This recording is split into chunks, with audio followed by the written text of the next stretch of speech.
চলুন আজকে আমি আপনাদেরকে আগামীকাল আষাঢ় মাসের প্রথম দিন যেটা পড়েছে 16ই জুন মঙ্গলবার দিন, এই দিন যদি কয়েকটি লবণের টোটকা আপনারা বাড়িতে করতে পারেন, খরচ সাপেক্ষ খুব সহজে যদি করতে পারেন, তাহলে কিন্তু পুরো মাসটা আপনার আর্থিক দিকের অনটন থেকে মুক্তি পেতে পারবেন।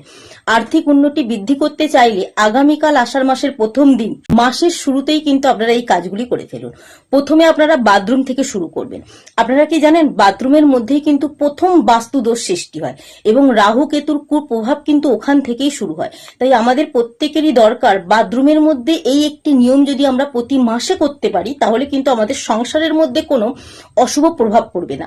এতে কিন্তু আর্থিক দিকের উন্নতি আমাদের বৃদ্ধি পাবে। আর্থিক অনটন যদি বারবার আপনার মুখোমুখি এসে পড়ে, সেই আর্থিক অনটন থেকে মুক্তি পেতে আপনারা আগামীকাল আষাঢ় মাসের প্রথম দিন যেটা পড়েছে 16ই জুন মঙ্গলবার দিন, অবশ্যই কিন্তু আপনারা একটি কাঁচের পাত্র সংগ্রহ করবেন। সেই কাঁচের পাত্রের মধ্যে যে গোটা লবণ বা রক সল্ট হয়, সেটি কিছুটা পরিমাণ নেওয়ার পর আপনারা আপনাদের বাথরুমের এমন একটি কোনায়, উঁচু কোনায় রেখে দিন, যেখানে আপনাদের উঁচু স্থানে বা যে কোনো কোনায় রেখে দিতে পারেন। অত্যন্ত শুভ।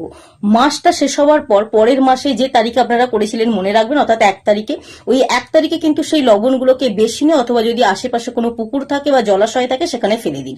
প্রতি মাসের প্রথম দিন যদি এই কাজটি করতে পারেন, বাস্তু দোষ দূর হবে এবং রাহু কেতুর অশুভ প্রভাব দূর হতে বাধ্য। এটা করলে কিন্তু আমাদের সংসারের মধ্যে বাস্তুদোষ সৃষ্টি হয় না, অশুভ শক্তি থাকলেও সেটা নষ্ট হয়।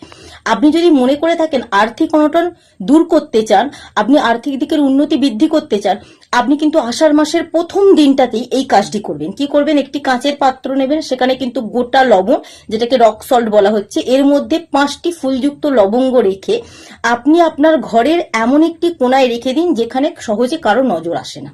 এই কাজটি যদি আপনি প্রতি সপ্তাহে পাল্টাতে পারেন, ওই লবণটিকে জলাশয়ে ফেলতে পারেন বা বেসিনে ফেলে দিতে পারেন, আবার যদি এই কাজটি আপনি করতে পারেন, পুরো মাস, আষাঢ় মাসের পুরো মাসটা কিন্তু আপনি আর্থিক দিকের উন্নতি বৃদ্ধি করতে পারবেন, আর্থিক অনটন থেকে মুক্তি পেতে পারবেন। অবশ্যই কাজটি করবেন। আপনি এই দিন যদি মানসিক শান্তি বৃদ্ধি করতে চান, স্নানের জলে আগামীকাল আষাঢ় মাসের প্রথম দিন স্নানের জলে কিছুটা পরিমাণ সামুদ্রিক লবণ বা সাধারণ লবণ মিশিয়ে স্নান করুন। অত্যন্ত শুভ বলে মনে করা হয়।